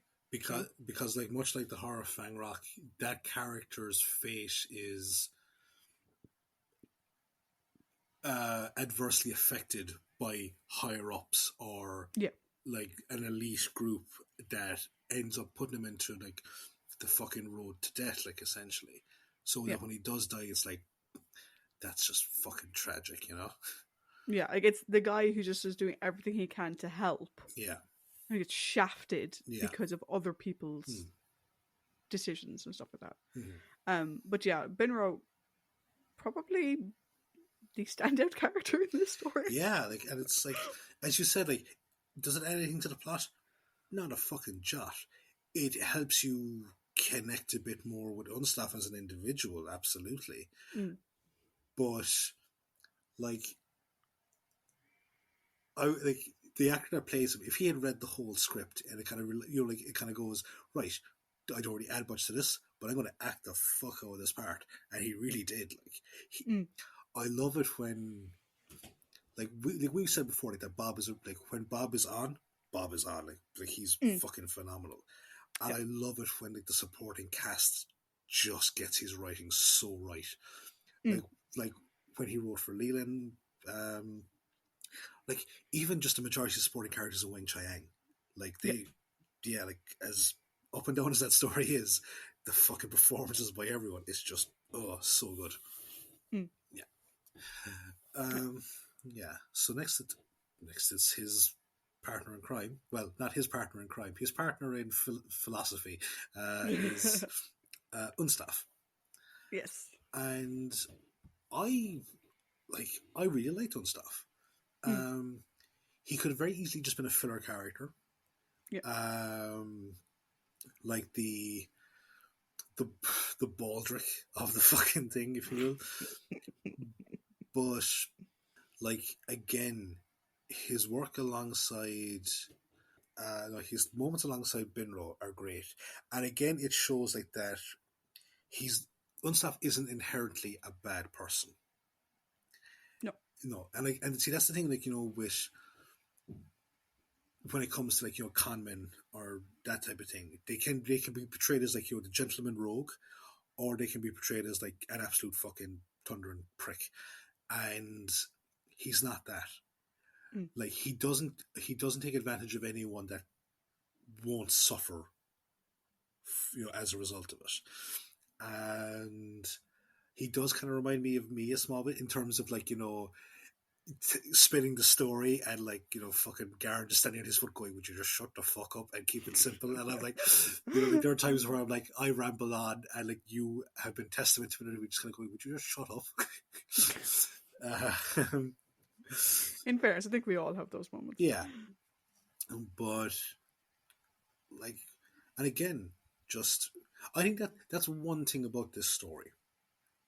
And rather than sound like a broken record throughout the whole thing, everyone is giving a great performance, no matter what role they're in, or how, like, what little dialogue or whatever they're in. Everyone gives their best performance in this. Everyone is just like, I'm like, we've seen before where people phone it in. No one's phoning it in here. And yeah, like, I just, again, I really liked Unstaff as a character here. I do. I think the thing about Unstaff is, okay, first of all, I do to make a comment. His accent work, a little bit offensive, but in a funny way. When he puts on the yokel voices, is it? Well, like, there's the voice he does when he's talking about, like, oh, sure, my dad found this and my dad did this. But it's the Irish accent he puts on when he's attacking the guard. I'm like, why did he need to put on an accent when he's attacking the guard? And why a really bad Irish one? I'm like, I'm a little bit offended, but also it's kind of funny. So, like, you know, 6 1 half dozen the other. Yeah. I think the thing about Unstaff is we get from the off that the Unstaff, as it were, bad punchers. We get from the off. Oh, that's bad. It really is. Move past it. Move on. It's gone now. We're done. That he is a generally nice guy. Do you know? Does he cover his own ass at times? Yeah. Is he out to make a buck? Yeah. I mean, his whole thing about, like, oh, my dad found this and I have this map and whatever, and your man's like, what the fuck are you doing? Why are you mentioning a map for? Like, what are you doing?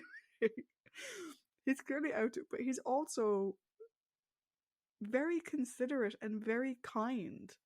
Like, he's listening to Binro describe how he's being persecuted, and Unstaff knows. He knows that it's real, and as opposed to trying to continue with the facade that he's from Ribos, he just completely drops the act, and he's like, "No, you're. I'm not from here. You're right. It's real." And the whole way through the catacombs and everything, he's constantly looking out for Binro. Mm. Do you know? And even like at the end, like his scenes with Garen, well, at the end in the catacombs, at the very, very end, but his scenes with Garen, where he's clearly like, it's time to cut and run. Mm. Like, people are being hurt. This didn't go well. It's time to cut and run. Wait, you took that thing off that woman? You've now left that woman wandering around on her own? What are we on about? Like, and then obviously when Benro dies, you can tell that Unstoff is kind of like, Garen, you prick. Like, it's done. It's done. Mm. We're finished. It's done. We're good. Stop. And I kind of get the sense at the end that Unstoff was probably kind of happy the Doctor took the, I've forgotten the name of it. Jethric. The Jethric. Yeah. Do you know? Because it means that at least at the scale they have been working, the con is at an end. Yes. Do you know? Like, this was meant to be their last job. But then if Garen still had the Jethric, they'd probably just go out and do it again. No, this was it. This was their last job. It's done. Unstoff never wanted to hurt anybody. Do you know? Even though obviously what he's doing does hurt people by association. Like, they're ripping people off for millions. They're selling a planet. You know, they're doing terrible things. We're not going to lie about that. Like, what they're doing is despicable. But he's clearly looking at it from a sort of rob from those who have enough that they won't miss it type thing. So yeah, overall I think a generally nice guy. I'm glad he survived. I don't think if Unstoff had died, I don't think it would have hit as much as Benro, but it would have been unfortunate. Yeah, like that was the thing. Like I was like fully expecting the double whammy. I really was, and it would have been sad. And I agree, maybe not to the same extent as Benro, but I definitely would have felt the emotional connection to his death because of what we had seen so far. Yeah. And then we have the main prominent character himself, Garen. He's a charismatic so-and-so, isn't he? He is a bit of a Del Boy, like. Absolute Del Boy. Absolute. He reminds me of Adrian Edmondson, Eddie from Hitler, or Eddie from Bottom, whose name was Eddie Hitler. But one of my favourite things about Garen, other than his posh accent, of course, is his ability to roll with the punches and incorporate any setback into the scheme. Like, he's just fucking whip smart. And it makes for some very entertaining watching. Like, he is a very entertaining character. I really do enjoy it. Outside of that, though, as a character, one thing I really appreciated and I really enjoyed was that he never tried to cut and run without Unstoff. Like, he never left his partner behind. And like, you would, like, clearly he's the idea man. He's the one that now when Unstoff is the one that kind of like, does all the risky stuff. Garen views it as a partnership. Like, so you would possibly think, like, that after he found Unstoff in the thing, and like, like they reunited, and like when he said, "I'm not going to leave without Binro," like, he could have very easily, if he was the type of character, just fucking clubbed Unstoff to death, taken the stuff and run.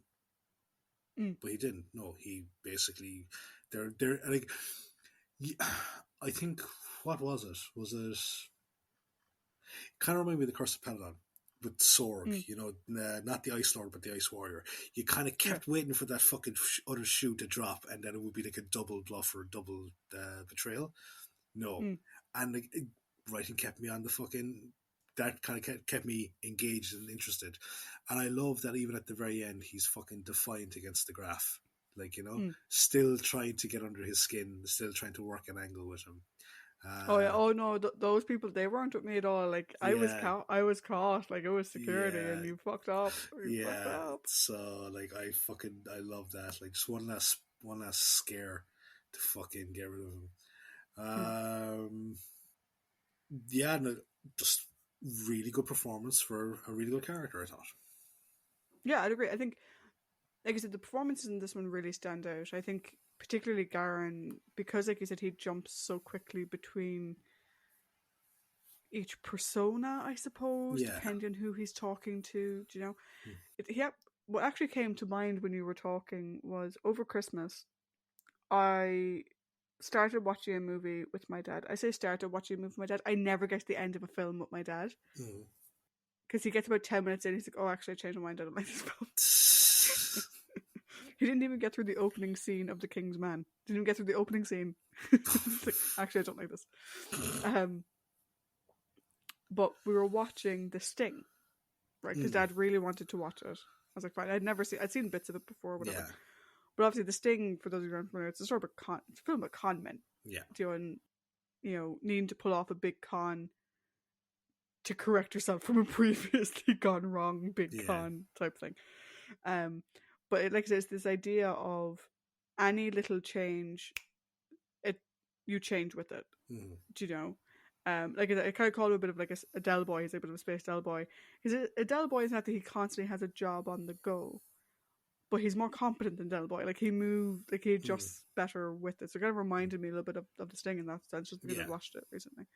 The thing is that with Garen is that he's a likable rogue. Do you know? You're kind of like, what he's doing is absolutely horrendous. Selling planets. And even the way he says it, he's like, oh, I don't sell mines. I sell planets. Yeah. As a mines, darling. No, I sell planets, dear boy. Planets that he has no right to. Do you know what I mean? So obviously that's despicable. But he's such a likable rogue as well. And as well, like, he was doing it in a way that, again, like Unstaff, they weren't trying to hurt anybody. No. Do you know? They never attacked anyone. They never had weapons or anything like that. It was purely just the con, and you play the con to its conclusion, and that's where it goes. I agree with you on the Unstaff thing. Like, he would have done anything for Unstaff. I think there eventually would have come a point where he would have left him behind, but I think we were far from that point in the story. It would have taken a lot, but it would have eventually gotten to that point. In contrast with a character that we'll talk about in a while, where I think there would have been no I think if it's point. Possibly a snare, like, throw me the idol, I throw you the whip type thing, Raiders of the Lost Ark. I mean, if it was literally a case of the end game or Unstaff, I think the end game might win.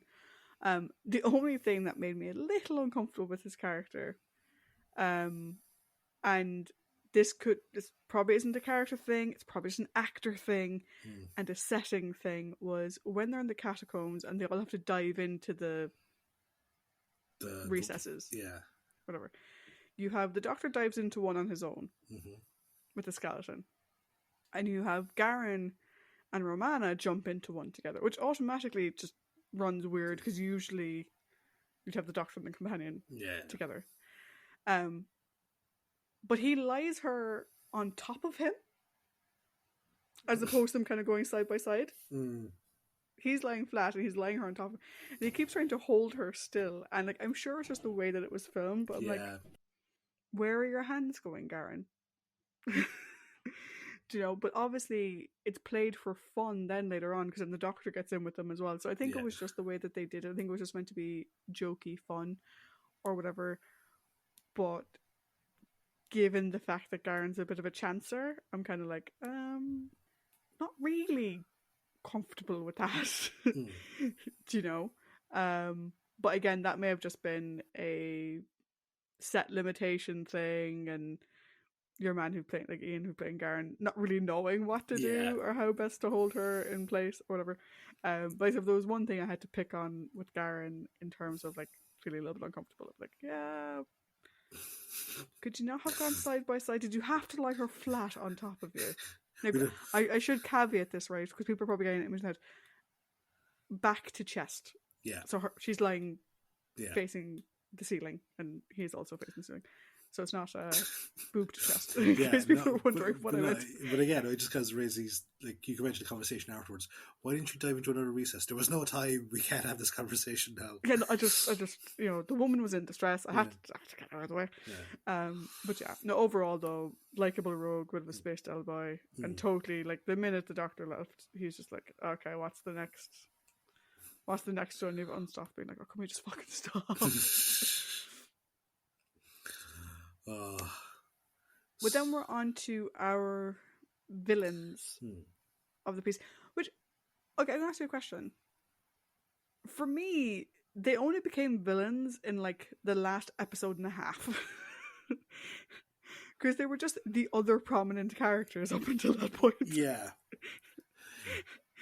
Like, it took a while for clear, concrete bad guy to be made clear. Yes. Because at the beginning, you're like, oh, is it Garen is the bad guy? Yeah. Whatever. He's a bad guy, but he's not the bad guy. Yeah. But we do have two clear what the fuck people. Yeah. Which is Sherlock and Graf. Yeah. The Graf. The Graf. So I presume we'll do second in command first. Yes. So he is very much the old campaigner who has satisfied his bloodlust and reaped the rewards of the lifestyle. And, like, this is the thing, is that, like, there are times, there are just very slight moments where he has, like, this soft approach where he's, like, gives across the impression, like, that, oh, he's just, career army and he's always just been the army. No, then they're completely overshadowed by the fact that he practically goads the Graf on at points. Like, that seems like an insult. Oh, it's a terrible insult, Your Highness. And fucking, he's an enabler more than an advisor, because he gets a kick out of, like, the conflict and the war and the violence. So you know that he probably pushes. Like, the Graf has bloodlust himself, but Sherlock encourages it because he then gets his own kick out of it. Yeah. I think the thing for me with him is I didn't really have a whole lot on him, to be honest, because he is the second part to a whole. Yes. I don't think the Graf works without him. No. They're very much a duo. And he is dedicated to the Graf. He'll call him out. Like, he is the good right hand. Like, he's not someone who's hanging on coattails, who's, hanging around the powerful man for his own benefit. No, he is the guy who'll call him out. Like, if we're to go with this sort of good guy version of this, it's Sharp and what's his name? Harper. I've forgotten his name. Harper, yeah. Constantly there together, the two of them. You got Harper being like, what the fuck? This guy has more money than sense. Whatever. Cool. What do you need me to do for you? I'll do it. Whatever it is. Yeah. You're being an idiot. You're being an idiot. You want to continue being an idiot. Alright, fine. Cool. I did tell you, though. Just remember that.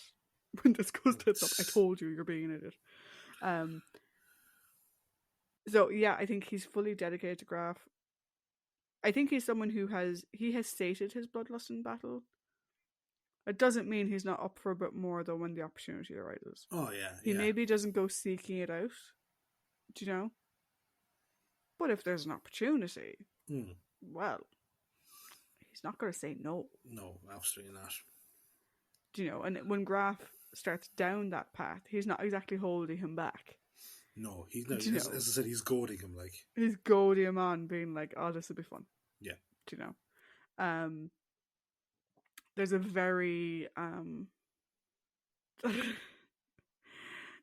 sort of like the bloodlust between the two of them. It sort of has sort of homoerotic sort of connection and tendencies it kind of to does. it. Like, they both clearly get enjoyment out of the other going down that route. Yeah, absolutely. They feed off of it. They feed off of each other.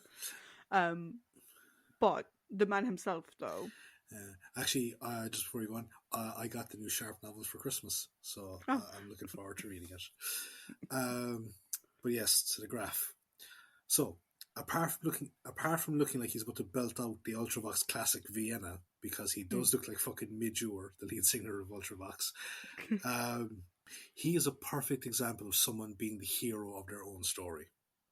Yeah. Because he starts off kind of going, like, my brother usurped my homeland. We can raise an army to get it back.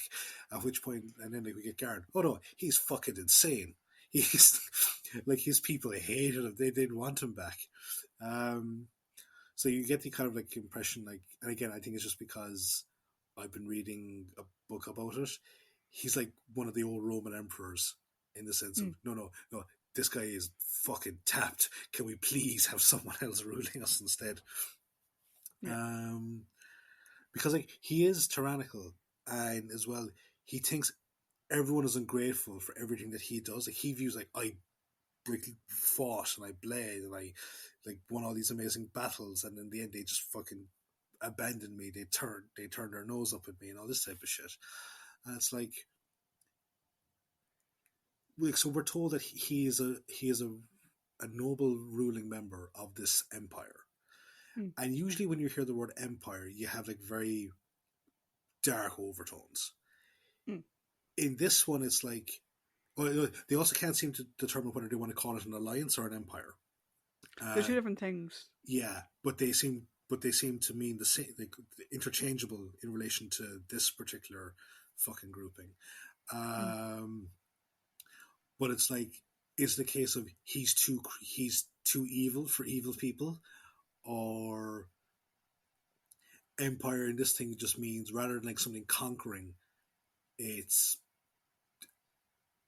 a not so evil version of an empire. And I love the way you're struggling to go. Yeah, I just kind of, as opposed to being a conquering thing, it's a case of it is an alliance of planets who choose the word empire. Yeah, exactly. Yeah, exactly. Like that's a term. Like, there's a thing there where I think it's in Christopher Eccleston's run. He talks about the fourth great and bountiful human empire, and he speaks about it like in terms of like this. He speaks of it in this almost reverence, but then he sees the dark side of it, and he's like, oh yeah, so much for the great fourth. And it's like, okay, so in this context, the empire was a good thing until you saw how decayed and devolved it became. Yeah, but like, no, he's a complete, like, yeah, he's the hero of his own story. Yeah. I think for me with Graf is that he's fucking batshit. Right? That's a given. Yes. The one thing I'm curious about though, right, is, like you said, like, he tells the story of he went off to fight for the Alliance. He fought for years, he bled, he led men, blah, blah, blah. And then his people didn't want him back. Was he that blood hungry before he left? I get the impression that he is, that thing, the divine right of kings. He probably believes that it is his right to rule, and his right to rule the people underneath him in a manner he sees fit.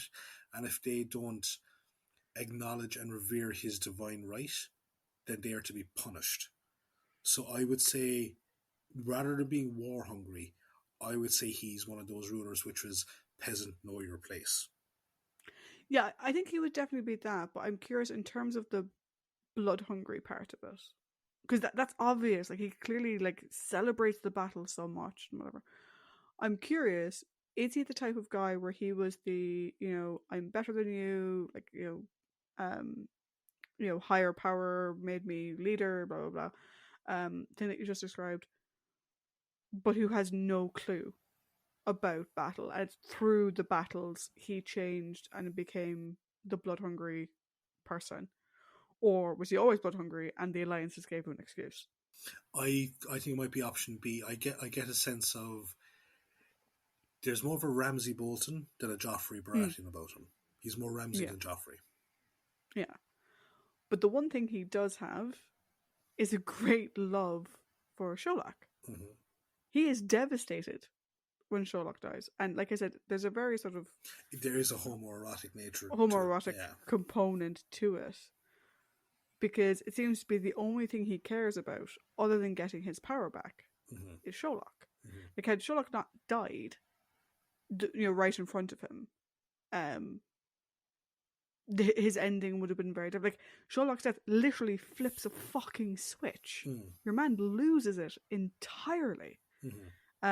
And as weird as it sounds, because we had the lovely, quote unquote, lovely scene, with Binro, and in his last moments, you've got Gustav confirming, yes, you were right, whatever. Here in Sherlock's last moment, you've Graf kissing him. He kisses both of his eyes, I think, or he kisses both sides of his head. And it's actually very touching that, like, he clearly loved this man, be it as a brother, be it as a whatever. He clearly cared about him a lot, and he was probably the only thing he cared about beyond getting his power back, which makes him interesting. Do you know that he's not just a megalomaniacal maniac? He's a megalomaniacal maniac who at least has one person in the universe that he genuinely cared about. He cared about his safety. He's devastated when he's gone, to the point where it fucking sends him off the fucking wobbly end altogether. So that's one of the things that I find interesting about Graf. Like, for the first part, you kind of just think, like, oh, he's just the, like you said, the Ramsay Bolton. He's just the entitled whatever. But, like, in that moment, in that scene where Sherlock dies, and he's like, it's basically like, you would imagine that scene is actually a hero's scene. There's the hero being like, I'll avenge you, I'll, whatever, and like, you could very easily have that be a hero moment. It's like in, like, the thing that's coming to mind is fucking Galaxy Quest, but do you know what I mean? Yeah, like, that is that's the hero moment being given to the villain. In a non-comedic Thanos and Gamora. Yeah.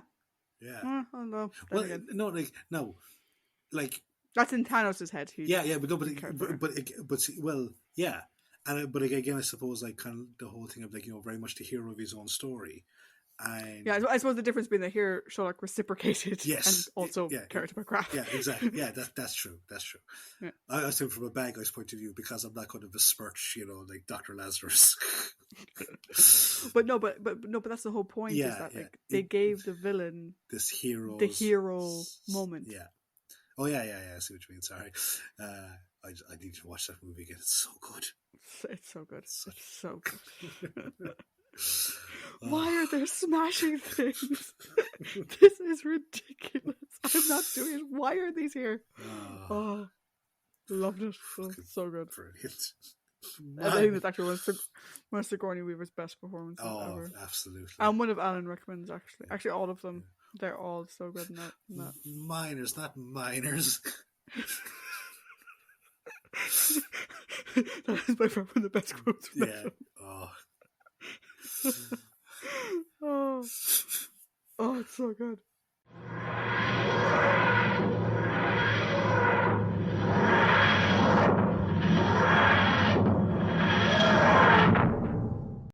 So, we arrive to the end of the film.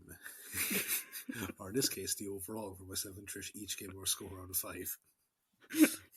I tried to imagine how you would do that in that accent. It's like, welcome to the middle of the film. Welcome to the end of the podcast. No, it doesn't work. You need the ilm part. It doesn't work otherwise. Okay. But anyway. Overall thoughts. Yes. So we give scores out of 5. Overall thoughts in the episode. Paddy Fox, go. Tricia Brady. Okay. I still remember the very first time I watched this, and I think back then it suffered from the same problem as others that we have rewatched with the podcast. I watched it too late at night to actually fully appreciate it. This is a really good story. It's a really, really good story. Like, it's a con story, which I do love con stories. Like, when I haven't seen The Sting, I did watch Ocean's 11 over the holidays. Great. There's also a great British TV series called The Hustle. So good. And like, I like con related media that's actually clever. And this is clever because it keeps you engaged the entire time. Great characters, really rock solid performances. And I think Binro and Unstaff's scenes are probably the standout scenes in terms of, like, really good character moments. A potentially interesting new companion along with that new companion dynamic. Now, as much as I loved the emotional beats from Binro and Unstaff's story, I felt that was the biggest flaw in the story because it probably took away screen time that could have been used to fill out Romana's character a small bit more. Mm. And while yes, I do not like the Doctor's hypocrisy in this, in terms of like, or just not his hypocrisy, the casual nature in which he kills off the Graph. I think that's the biggest one. That's my biggest objection to this, or my biggest issue with this. Whereas the screen time with Romana, like, I got something that I like, but I would have preferred to have seen somebody else. But at least I still got some bit of a good trade off. So I think, all said and done, I'm giving this a 4 out of 5. Very good. Very good. I mean, make a note on that on our spreadsheet. I always have a weird think over Christmas that, like, will we ever make the giant spreadsheet public? Maybe we should. I think we should. I think people should see the rating system and see whether or not they agree with us or disagree with us. Yeah, I need to pivot the shit out of it, though. Yeah. Pivot. Okay, so my thoughts. Yes. So, quite a strong opener. Gotta say that. Strong opener to the season. You know, we said, and again, if I pull up the general spreadsheet, like, last season started strong and really did not maintain momentum. No. So it's good to see at least another strong season opener. We're going to wait now and see, does the season carry the momentum? I think when you're doing a season-long arc, that momentum is going to be key. Yeah, like that, and that's the thing. Pardon the other pun. I know, I completely agree, because, like, this is an ambitious undertaking, especially when you don't have, like, the same, like, yeah, okay, you have the producer, but you don't have, like, you don't have consistent writers on this, as evidenced by the fact that, like, Bob Holmes, I think, only does. I think Bob does 2 of them. He does this. He does this in The Power of Crow. Yeah, but they also had 3 newbies, I think, if I remember correctly. I haven't looked up. I think from the documentary I watched, I think there's like 3 newbies, and then you've got 2 Bobs and 1 other person who I think is. Does Douglas Adams do one? I think he does the Armageddon Factor. I think. Yeah. But continue. Yeah. Oh, sorry. I forgot we're on my part. So yeah, I didn't get a strong opener. I'm looking forward to seeing what happens after. But like I said, the key to this being a good arc is going to be that momentum. Yeah. Carrying it all the way through. And that's quite difficult to do, you know? I mean, it's difficult to do sometimes in just an individual story to keep the momentum going. Never mind to keep it going for 6 stories and 24, 28, 30 episodes? 26, 1 6-parter and 5 4-parters. Yeah. In terms of the new companion, I think it was a very interesting introduction. Like I said, it's very different to have someone who's completely forced on the Doctor, like literally from the word go, rather than being a story companion who evolved over the story into a friend and whatever. Do you know, like, even like if we think about characters that were sort of forced on the Doctor, the last character that was forced on the Doctor this much was probably Dodo. She just ran in at the end of the massacre and that was it. Off we go. Do you know, like, because, like, yeah, Katie was forced on him, but that was he had control of everything else. Do you know? Yeah. Like, whatever. But that's going to be interesting because also, like, she was forced on him by the Time Lords, you know, by this group that he's like, oh, fuck off, leave me alone, whatever. Do you know what I mean? He's got a love-hate relationship with them. And by the Guardian as well. You know, this other power, which is interesting in its own right, that there's people over the Time Lords and whatever. Just on that point in time, right? So I didn't put it into the recap because it doesn't make any sense. She said that the president gave her the core rod locator. technically the Doctor is still the president. He didn't give up the presidency at the end of Invasion of Time. Time. Wibbly wobbly. Yeah. Just because it's the next day for him doesn't mean it's the next day for Gallifrey. Mm. Also, yeah. I don't know what comes after this in terms of that particular thing. That presidency. I don't know what comes next, and don't tell me. Whatever. Yeah. So for me, I was just like, oh, they clearly elected somebody else. But yeah, and I think Romana's interesting. I was a little bit disappointed that like after her first like 15 minutes, she didn't really do much for the rest of it. I was waiting for her to have her big, aha, I was right, you were wrong, dipshit moment, and she didn't really have it. So it'll be interesting to see. But again, giving a long runway. Yeah. You know, the Binro stuff, I agree with you. It was absolutely lovely to watch, but didn't really contribute much to the progression of the plot. You could very easily have just had Unstaff disappear into the catacombs, and that would have been it. Do you know what I mean? And given the fact they're saying that the story did run over, I wonder what they cut to keep it. And in fairness, like, it's not a bad thing. I mean, they chose to keep an emotional center, which isn't bad. But again, this is Romana's first story. We need time for her to do stuff. Also, I think I would be... no, this is one I would be interested to read, okay? Because... Well, depending on your score as well, like, I think we're both in agreement that it's a very interesting story with some very interesting beats and all that kind of stuff. It's also... The novelization is done by Ian Marker.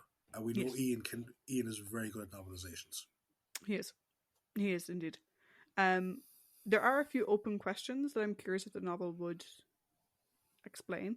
Like, the Seeker, the psychic woman. Mm-hmm. She's really fucking psychic. This never gets discussed.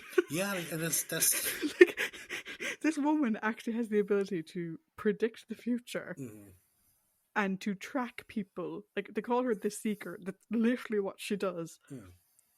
And none of our non-Ribos people make a thing of the fact that a woman can predict the future. It's just accepted by everybody as a given. And I'm like, what? That's and again, because I think like I was just like, I was looking at stuff recently, and I have some books of it to read. It's very reminiscent of aspects of the Warhammer 40k universe in the terms of like this like slightly futuristic medieval-esque society where psychers are actually a thing. Yeah. But like, it's weird, like the Doctor just accepts it, and like everyone, they just accept it. I'm like, okay. Why did Garen never sell his Jethric? If it's worth so much and it could buy you an entire battle fleet, but he never sells it. I'm like, I was waiting for it to be revealed that it was actually fake. That he has this fake or impure Jethric that he's polished up to look really good. But it's fool's gold. Do you know? Or is he smart enough to know that he holds a fishing rod in his hand, and it makes more sense for him to keep it and keep catching fish than it is to sell the fishing rod to buy himself some fish? No, that's it. That is my belief in that, is that he uses it because he knows that he will get more for it. He will get more using it in the long run than he would for it itself. Yeah. Which I find a little bit questionable, just given like that he's getting like 1 million Obex or Obex, whatever, is a lot of money, right? It is. In this universe. He was planning on selling the entire planet for 8 to 10 million. But that wouldn't have been enough for the Graph to buy a fleet. But they're saying that even just with that amount of Jethric, he could get the fleet he wanted. I'm like, okay, so how much would that one piece go for? Because I get playing the long game, but you're taking a risk on the long game as well. Oh, hugely. Do you know, like, if this thing is worth 20 million, you'll have to successfully pull off this con 20 times 21 times in order to gain an advantage. Mm. Do you know? It's like playing the house edge. Do you know? Yeah. You have to keep going, but it has to work in order for it to be worth it. You have to do it perfectly every time. So that's why, like, towards the end, I was waiting for the reveal of him either openly acknowledging, hey, you know, I make more money with this than I could ever make selling it, and just whatever, or for like when the Doctor and Romana are like changing it back, for the Doctor to be like, oh my god, it wasn't real. Because let's face it isn't Jethric. Not really. It's a key to time. Yeah. So is it fool's gold? Do you know, did he have it tested and it was found to be impure, but it looks perfect? So that's what, like, this is the questions that were going through my head. However, that question, even though it was literally going through my head for the entire fucking story, didn't take anything away from it. Yeah. Strong opener, great characters, great heart, good acting, well paced for the most part, with the exception of even the Binro stuff was well paced. I just think it didn't really do much progression of plot, but it was nicely paced in and of itself. Interesting new companion. First steps on a long runway. Curious to see next week how the dust settles on that. So I also gave it a 4. Hey, nice. So yeah, we're aligned. And I just had a thought, right? So this season is about retrieving 6 segments of something in order to make the magical make a cube. Yeah. Now, we had one story that was 6 parts long that also required retrieving 6 objects to help a magical MacGuffin. I would be very curious. Can you imagine if that story scores higher than this entire season? That would be interesting. Yeah. Because this is what, like, because when I was looking it up, a lot of people were saying, like, you have the Keys of Marinus, which is basically this story, but combined down to one story. And this is what I'm saying about pacing, because Keys of Marinus was relatively well paced, except for I think the courtroom episode. Yeah. Was a bit laggy. Do you know? You're sort of like, okay, you're getting a bit tired towards the end of it. If that happens within one story, to maintain momentum over 26 episodes, like 6 episodes versus 26 is going to be long. So let's find the good old Keys of Marinus. I'm just looking for. We gave them a 4. We gave it a 4. So far it's on track to at least be the same, but to beat the average, like for its average score to be what we gave Keys of Marinus, it's going to have to maintain a 4 or above for 6 stories. Yeah. It's going to be interesting. I'm genuinely really curious to see it. Because we do also now have Graham Williams in the driver's seat for the full season. Yeah. It was obviously last season, it was handing over from Philip to him, because like Horror of Fang Rock was very Philip. Yeah. And whatever, even though Graham was brought in, it was still a very Philip story. So this is going to be interesting to see how this runs its course. Yes. No. I can't wait. Yeah. So tune in next time when we will have the next story in this season, which I forgot to write down the name of. So Paddy, please. It is the Pirate Planet, and and this is the thing, right? Is my initial impressions of Ribos Operation was so meh. I completely forget that it's the first part to the Key to Time. I always think that the Pirate Planet is the first part to the Key to Time, but no. So next week we have the Pirate Planet. Who are me hearties? Until then, bye. Bye.